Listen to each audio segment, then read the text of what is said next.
Ya, saudara, kita sambung lagi perbincangan kita bersiap untuk sidang Sambo, di mana hari ini Kejaksaan Agung akan menyerahkan berkas-berkas perkara ke Pengadilan Negeri Jakarta Selatan. Dan berarti minggu depan diperkirakan persidangan sudah akan dimulai, begitu. Para narasumber untuk topik ini, pagi hari ini ada Asep Iwan Iriawan, pengamat hukum pidana, Martin Lukasi Manjuntak, anggota kuasa hukum keluarga almarhum Brigadir J, dan juga Roni Talapesi, kuasa hukum Barada Eliezer. Bang Roni, kalau di rekonstruksi di Duren 3, Eliezer belum bersedia untuk face to face dengan Ferdy Sambo atau FS, begitu ya. Nah, kalau di pengadilan ini Anda meyakini, Anda sudah mengatakan sih, saya cuma ingin meyakinkan lagi saja begitu bahwa apapun yang untuk di persidangan, Eliezer siap ya secara mental, secara fisik untuk mengungkap semuanya, kalaupun harus berhadapan dengan sebutlah mantan atasannya, begitu, Bang Roni. Betul, Mas Bayu, karena ini merupakan pertaruhan ya. Masa depannya dia, nasibnya Richard Eliezer Baradae. Dan pastinya kemarin kita sudah sampaikan kepada LPSK, kemudian kita sudah sampaikan juga kepada LPSK kemarin bahwa kalaupun juga nanti sidang offline, prinsipnya adalah Baradae siap. Kemarin saya juga berdiskusi sama Richard sampaikan bahwa dia siap. Karena nilai pembuktian ketika offline itu kami pikir lebih baik ya, karena hakim akan melihat langsung keterangan dari klien saya, atau juga pun keterangan dari saksi yang lain atau terdakwa yang lainnya. Jadi prinsipnya adalah kami siap karena ini merupakan pertaruhan dari Baradae, nasib dia ke depannya seperti apa. Tapi begini, kesaksian dia ini sangat penting ya, dia kooperatif. Kalau memang dia ditinggal sendiri, ya kami akan buktikan di pengadilan bahwa ada alat bukti yang lainnya juga gitu. Ini kan kita lihat kan bahwa kemungkinan besar Richard Eliezer ini akan ditinggal gitu loh. Kan keterangan-keterangan yang lainnya tidak akan mendukung keterangannya dia. Tetapi begini, dari rekonstruksi sampai sekarang Richard Eliezer konsisten. Kita minta dukungan dari publik, kemudian juga kita mendorong supaya hakim dan jaksa juga berpedoman kepada Undang-Undang Perlindungan Saksi dan Korban. Pertama itu, kedua mengenai alat bukti yang lainnya juga pun akan kita buktikan di pengadilan bahwa ini korelasinya ada. Jadi seperti itu, Mas Bayu. Ya, terbayang. Kalau Bung Martin, pihak keluarga almarhum Brigadir Joshua tinggal satu lagi sih menurut saya sebagai sebuah request atau permintaan ya. Benar nggak sih terjadi pelecehan seksual? Kira-kira begitulah ya. Saya ingin, ini kan masih dispute, kita masih sanksi semuanya berkaitan dengan rasanya kok nggak mungkin seorang ajudan melakukan hal tersebut. Banyak ahli mengatakan, mulai dari forensik, psikologi forensik agak meragukan keterangan-keterangan dari Ibu PC, begitu. Walaupun Ibu PC mengatakan dia tetap ada terkena pelecehan seksual di Magelang, begitu. Nah, menurut Anda, Bung Martin, ini akan terungkap sejelas-jelasnya walaupun ada pengakuan sedemikian rupa, karena kita nggak tahu nih, tim khusus dari Mabes Polri kan berangkat ke Magelang. Mungkin mereka menemukan sesuatu dan mereka tidak menyatakannya kepada media pulang dari Magelang itu. Rekonstruksi dilakukan di Duren 3 seolah-olah di Magelang. Tapi itu kan rekonstruksi menurut para tersangka yang mungkin saja tim khusus dari kepolisian sudah tahu cerita sesungguhnya, kira-kira saya begitulah. Nah, ini akan terungkap. Apa harapan Anda berkaitan dengan satu hal ini? Terjadi atau tidak pelecehan seksual? Bung Martin. Ya, terima kasih Mas Bayu. Kita harus merujuk terhadap Undang-Undang Nomor 12 Tahun 2002 ya, Undang-Undang Kekerasan Seksual. Di pasal 1 angka 4, apa yang disebut ataupun definisi korban itu tidak menjelaskan apakah korban itu wajib perempuan, Mas Bayu. Jadi bisa saja korban itu adalah laki-laki ya. Ini kalau kita ikut premis mereka. Lalu yang kedua, apa yang disampaikan oleh Komnas Perempuan ya, katanya ada bukti keterangan saksi-saksi lain, lalu ada dikuatkan dengan psikiater dan psikolog, itu semua palsu. Karena faktanya tidak ada saksi yang melihat langsung terjadinya kekerasan seksual ya yang dilakukan oleh Brigadir J. Lalu psikiater dan psikolog itu adalah psikiater dan psikolog yang sama yang membuat keterangan sehingga kasus yang dugaan peristiwa yang tidak ada itu bisa naik menjadi sidik dan akhirnya di SP3. Jadi apakah kita mempercaya orang-orang seperti ini? Nah lalu kita coba bayangkan gini ya, ini kalau kita ikutin premis mereka, pernah nggak sih kita terbayang kalau sebenarnya yang mungkin saja ingin memperkosa pada saat itu adalah PC, ya, ingin memperkosa Joshua yang ganteng ini ya, yang pacarnya cantik. Nah, karena ketahuan dia malu, dia bilang sama ajudan-ajudannya bahwa dia ingin diperkosa. Pernah nggak kita terbayang seperti itu, seperti kisahnya Yusuf dan Potifar? Pernah nggak kita terbayang? Oke. Nah, cuma di sini konyolnya FS ini main percaya aja mungkin sama istrinya. Harusnya kan ditanya dulu, ya dipanggil dulu si Joshua ini, benar nggak kamu melakukan ini? Kalau kamu nggak ngaku, saya laporin polisi. Ini kan enggak. Langsung ujuk-ujuk 340 gitu loh. Nah ini yang menurut saya, jenderal macam apa dia ini? Kok bisa jadi kadif propam gitu loh. Nah, oleh karena itu ya, yang diadili di persidangan nanti ini kan bukan kekerasan seksual. Ya, bukan kekerasan seksual yang diadili, ataupun hubungan segala macam itulah bla bla bla itu. Yang diadili 340. Jadi kalaupun nanti itu terbukti, bukan terbukti secara sah dan meyakinkan, tapi hanya dicantumkan dalam pertimbangan, Mas Bayu. Nah ini menurut saya yang kurang adil, karena kenapa? Joshua itu sudah meninggal. Harusnya pasal 77 ya dihentikan penuntutan maupun dakwaannya gitu loh. Nah tapi nggak apa-apa lah, kita ikutilah jalan cerita mereka, kita lihat nanti di mana lah hati nurani para penegak hukum ini, jaksa dan juga hakim, apakah mereka akan terjebak mengikuti skema dari orang-orang yang sudah terbukti merekayasa kasus dan berbohong, atau mereka menjadi penegak kebenaran yang adil ya, dan menjalankan fungsinya masing-masing secara profesional dan berintegritas. Mari kita lihat nanti. Kalau harapan kami satu, jangan pernah gadaikan ya kita punya integritas dan profesional karena hal-hal tertentu. Demikian Mas Bayu, terima kasih. Baik, terbayang Bung Martin. Kang Asep, berkaitan dengan kekerasan seksual ini, Anda setuju dengan Bung Martin atau mungkin punya analisa lain nanti di peradilan? Suaranya. Unmute. Kang Asep, suaranya ya. Oke, yuk udah jelas? Jelas. Suara saya udah ada? Oke. Maaf, saya pikir itu kalau itu ada, sekali lagi kalau itu ada, kan pasti udah jadi proses, kan makanya nggak ada. Soal nanti PC mengatakan bla bla bla di sana, ya itu haknya dia lah kan. Tapi sekali lagi, betul yang katakan Martin tadi, bahwa itu yang dibuktikan dakwaan itu 340, bukan TPKS ya. Soal nanti dia mengatakan itu ada, paling juga untuk alasan benar untuk meringankan bahwa kenapa dia lakukan itu. Tapi ya sudahlah, toh sekali lagi pernyataan Pak Direktur Andi kan mengatakan tidak ada TPKS kan. Kalau sekarang ada Komnas HAM atau Komnas Perempuan menyatakan itu ada, ya kita ikutin aja berapa lagi. Nanti kan di persidangan juga yakin tim Roni, kan yang kita berharap kan tim Roni dan kawan-kawan nanti kan akan menanyakan itu semua gitu kan. Nah kalau itu nanti nggak ada, ya sudahlah, nggak usah itu jadi hiburan mama bapak-bapak lah, logis atau tidak logis kan, begitu kan gosipnya mama bapak-bapak aja itu mah. Oke. Nah saya mau berangkat sekarang ke sidangnya. Kalau dari Humas PN Jaksel bahwa akan ada persiapan berkaitan dengan media melakukan peliputan, saya belum terbayang bahwa ini diliput sih pasti, tapi apakah mungkin ini juga kemudian secara terbuka kemudian media nanti bisa menayangkannya begitu. Kang Asep, dengan besarnya kasus ini dan upaya untuk terus mengawal kasus ini begitu, media jadi punya peran. Apakah ini akan terbuka atau ada upaya dari pihak para terdakwa agar kasus ini tertutup, sidangnya tertutup? Ya, prinsipnya sidang harus dinyatakan dibuka dan terbuka untuk umum. Nah, ketika fakta di persidangan kita melihat beberapa perkara menarik perhatian. Yakin ada siaran langsung. Siaran langsung sekarang ini kan sejak kasusnya penodaan agama Pak Ahok, itu pusatkan satu media lain bisa ngikutin. Kalau ini tidak bisa diikutin oleh media, pasti pertanyaan publik kok ada apa gitu kan. Tapi saya percayalah.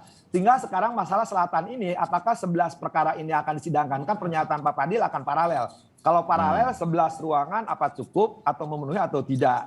Ya atau gimana teknisnya? Saya pikir kalau ruang sidang utama bolehlah ya ruangan Senoaji itu memungkinkan. Tapi kalau sidang-sidang yang kecil itu tidak mungkin karena kan yang hadir kan ini banyak gitu kan, kelembagaan, personal, kemudian juga pihak-pihak baru juga media asing juga pasti hadir tuh kan. Nah, ketika ini tidak hanya di selatan, cuma satu ruang sidang itu, kemudian ini 11 perkara, ya saya pikir tidak memungkinkan. Memang pengadilan selatan harus berusaha dengan kejaksaan cari tempat yang memang aman di mana memungkinkan. Entah teknisnya saya pikir selatan pengalaman lah ya. Ya. Artinya bisa dibagi 2 atau bagi berapa, tapi butuh ruangan yang besar karena yang hadir kan akan melihat semua, baik di persidangan maupun media. Media juga kan ketika peliputan walaupun dengan satu media dan media lain akan menyebarkan, sudah barang tentu ini perlu perangkat lunak, perangkat keras yang memungkinkan seorang bisa melihat jalannya persidangan sehingga istilahnya tidak ada dusta di antara kita ketika semua akan terjawab. Saya yakin semua harus terjawab pertanyaan publik, apalagi para pencari keadilan kan, ketika para pencari keadilan di situ nampak ada yang ditutupi, ya mungkin tadi saya katakan selalu kalau memang jadi sandiwara lagi atau rekayasa lagi diungkap tidak konsisten, kita pegang pernyataan bahwa ini akan diungkap objektif, faktual. Ya. Kalau tidak objektif, tidak faktual, nah publik kan bisa melihat melalui layar media atau di persidangan. Di persidangan kan hampir semua 11 perkara ini pasti diikuti, setidak-tidaknya 5 perkara utama, dan kalau yang 6 kan turunannya. Pasti semua akan meliput semua itu. Kalau tanpa diliput, nanti kalau ada pertanyaan publik, ya pasti akan dibuat pertanyaan. Tadi sepakat saya katakan, kalau jaksanya, hakimnya betul-betul, karena ini pertaruhan 2 lembaga, apalagi Mahkamah Agung sedang menghadapi masalah. Kalau ini lembaga kan sama kepolisian kan, dua-duanya harus mempertaruhkan. Artinya ajas transparansi, keterbukaan, tidak hanya sidang dibuka, tapi publik bisa melihat apa yang terjadi di persidangan. Saya pikir apapun hukumannya, itulah fakta yang di persidangan. Termasuk tadi, ya gosip-gosip tadi ya harus dibuka juga lah kalau memang betul. Nah konsistensi atau enggak gitu kan, kalau enggak ya bahan candaan semua. Ya, jadi Anda lebih feeling Anda mengatakan ini seharusnya akan terbuka sehingga kemudian publik bisa melihat bagaimana sebetulnya 2 lembaga terutama Kejaksaan Agung dan Kepolisian bersiap untuk kasus ini dan lain-lain, dan semoga pertanyaan-pertanyaan publik bisa segera terjawab dengan bahwa kalau sidang ini terbuka. Begitu ya, Kang? Betul, wajib dibuka, wajib terbuka, dibuka, ya. Ada siaran langsung. Kalau nggak ada nanti orang bertanya-tanya ini ada apaan. Jadi pertanyaan lagi. Oke. Betul. Nah, Kang Asep, bayangkan kepada saya dan juga pemirsa Kompas TV, ini kan ada 2 kasus ya, Kang. Berbeda dengan kita ketika kasus-kasus yang lain yang di mana Kang Asep juga ikut menjadi pengamatnya begitu. Ada 2 kasus nih. Itu nanti kasusnya akan mana dulu? Yang pembunuhan berencana dulu atau obstruction of justice atau penghalangan penyidikan? Bagaimana mekanismenya biasanya ketika ada 2 kasus yang disidangkan seperti ini? Dan bahkan mungkin ada undang-undang ITE yang pelanggaran undang-undang ITE. Kang Asep. Ya, ini perkaranya karena pembunuhan berencana terutama kan. Nah, ini pasti disidangkan lebih dulu. Walaupun bersamaan, tapi harus dibuktikan. Kan lucu. Pembunuhan berencana belum dibuktikan, terus tiba-tiba OJJ-nya udah ada gitu. Yang di OJJ-kan apa gitu. Ya saya yakin perkara FS, perkara RR, perkara KM, perkara PC dan E ya dengan segala catatan untuk E ya. Nah pasti dia akan duluan diputus gitu kan. Ketika diputus, nah pasti ngikutin kan. Oh ternyata perkara ini asalnya tembak-menembak. Tembak menembak ini ternyata di OJJ kan. Ternyata bukan tembak-menembak, ditembak. Nah ditembak ini kembali di awal. Oh tembak itu ternyata aktor intelektualnya, aktor dominusnya adalah FS. Dibantu oleh bla bla bla. Catatan E ya sekali lagi. Nah ya itu udah terbukti. Nah pasti lain ngikutin gampang kok. Ya karena jelas. Kan lucu kalau misalkan walaupun nanti bersamaan berkasnya yang 6 ini ya. Kan yang 6 duluan, nanti kan lucu. Kan, tapi mudah-mudahan tidak terjadi. Tapi sering pernah juga kejadian kan. Jadi tanda petik ya. Perkara pokoknya nggak terbukti, kok perkara turunannya terbukti. Kan aneh kalau misalkan OJJ terbukti, loh itunya tidak terbukti. Misalkan dibebaskan, walaupun itu nggak mungkin. Saya taruhan lah kepala saya lah. Kalau itu dibebaskan kepala saya taruhannya. Bukan botak lagi, hilang kepala saya. Kalau itu pokoknya pasti saya yakin kalau FS ya. Dan akhirnya sudah kecuali satu lagi catatan E lain ya. Kalau E memang ada debatable nanti tentu yang Mas Roni yang lebih tahu lah itu nanti E. Tapi kita harus beri penguatan terutama untuk E ini. Ya, oke. Terbayang Kang Asep, terima kasih. Jadi lebih jelas bagi kita untuk melihat jalannya persidangan nanti. Bagian-bagian akhir. Bang Roni, sidang ini harus berjalan sedemikian rupa sehingga bagi Eliezer ini menjadi tempat untuk menyampaikan segala sesuatunya dengan sebenar-benarnya, begitu. Adakah kekhawatiran dari Anda atau bersama tim kuasa hukum yang lain dari Eliezer, apa yang akan membuat hal tersebut tidak bisa terjadi sedemikian rupa? Saya tadi sudah menanyakan soal mental dari Eliezer, nanti harus berhadapan dengan FS, begitu. Anda meyakininya ini akan berjalan dengan baik. Apalagi yang mungkin saja terjadi di luar hal-hal sehingga kemudian membuat Eliezer nanti akan kesulitan untuk memaparkan segala sesuatunya, Bung Roni? Ya, yang paling terpenting adalah kita menjaga Richard Eliezer ini supaya tetap stabil ya mentalnya. Kedua, kemudian mengenai keamanannya dia juga, kami menyerahkan penuh kepada pihak Polri dan LPSK dalam status penahanannya, keamanannya dia. Kemudian persiapan kami adalah ya kami akan melakukan pembelaan secara maksimal. Jadi seperti itu Mas Bayu. Jadi kalau kita melihat bahwa mengutip dari pasal kelima ya, bahwa keadilan sosial bagi seluruh rakyat Indonesia, Bung Karno pernah sampaikan tidak ada penindasan, tidak ada penghisapan. Bahwa keadilan itu adalah milik orang miskin, orang yang tidak mampu. Nah, itu nanti kita akan perjuangkan di pengadilan. Seperti itu Mas Bayu. Ya, terbayang. Bung Martin, masih banyak tanda tanya bagi saya juga di publik yang berharap kemudian nanti dalam persidangan ini semua akan terjawab. Apapun jawabannya, tetapi itulah yang selama ini mungkin belum dibuka oleh kepolisian, oleh Kejaksaan Agung, oleh sebagian para tersangka. Sudah ada Richard Eliezer yang pasti akan menjadi saksi mahkota di dalam persidangan nanti dengan cerita-ceritanya yang belum diungkap semua. Anda masih berharap bahwa akan ada kejutan-kejutan lain dari kesaksian para tersangka yang nanti mungkin akan, bahasa Anda selalu mengatakan, tersadarkan begitu untuk kembali ke jalan yang benar mengungkapkan ini sebenar-benarnya, Bung Martin? Ya, terima kasih Mas Bayu. Ya, kalau bertaubatan itu yang kita tunggu-tunggu ya. Namun sayangnya sampai saat ini belum ada ketulusan hati yang dilakukan oleh selain Baradae ya. Semuanya hanya terkesan lip service ya, untuk menetralisir tensi publik ataupun mau mencoba mencari perhatian daripada keluarga korban. Kemana mereka pada saat belum terbukti? Kemana mereka pada saat Joshua meninggal? Lalu permintaan maaf juga ini ya, saya lihat bahwa yang bersangkutan masih menganggap bahwa Putri Chandrawati itu sebagai korban. Logika dan rumusnya adalah kalau Putri Chandrawati korban berarti Joshua pelaku. Sayangnya Joshua sudah meninggal, itu maksudnya dia gitu kan. Nah, oleh karena itu apapun itu yang disebut dengan kejutan, apapun itu yang disebut dengan ya yang lain-lain itu, yang concern kami itu hanya yang penting perbuatan mereka ini terbukti secara sah dan meyakinkan 340. Nah, kalau dari kepolisian kan ada janji mereka yang belum terbukti ya. Nanti katanya akan disampaikan di persidangan. Ada alat bukti elektronik berupa CCTV katanya yang bisa memperlihatkan secara terang benderang sebelum, saat berlangsung dan sesudah ya terjadinya penembakan. Nah, itu kan penting. Manakala ada tidak kepersesuaian antara keterangan saksi yang kita lebih percaya Eliezer ya. Katanya Sambo tidak nembak, tapi menurut Eliezer menembak. Saya percaya Sambo nembak. Nah, itu juga kan nanti kan jadi kejutan juga ketika terbukti sah dan meyakinkan bahwa Sambo juga ikut menembak. Oleh karena itu, ayo kita berdoa, kita doakan agar setiap pekerjaan yang sudah selesai ini dari kepolisian itu sudah lengkap. Lalu kita juga doakan agar jaksa penuntut umum menjalankan tugasnya dengan benar ya, dan secara profesional dan berintegritas. Karena menurut survei mereka ini yang paling tinggi sekarang. Jangan sampai nanti kalau mereka tidak benar, ya justru ratingnya turun ke yang paling bawah, seperti yang terjadi, mohon maaf ya, dalam tanda petik seperti KPK gitu loh. Ya. Nah, saya juga berharap bahwa ada dua hal nih Mas Bayu yang paling penting. Yang pertama, relokasi tempat persidangan. Jakarta Selatan itu nggak layak Mas. Ya, perkara harian di situ tuh sangat banyak sekali. Lalu ruang sidang hanya satu yang besar. Jadi walaupun nanti kewenangan relatif diberikan kepada Pengadilan Negeri Jakarta Selatan, saya berharap ya Mahkamah Agung ataupun Pengadilan Negeri Jakarta Selatan mencari lokasi tempat lain gitu ya. Karena masih banyak gedung-gedung serbaguna yang tempatnya secara stabilitas nasional itu tidak mengganggu nanti kalau ada kerumunan publik.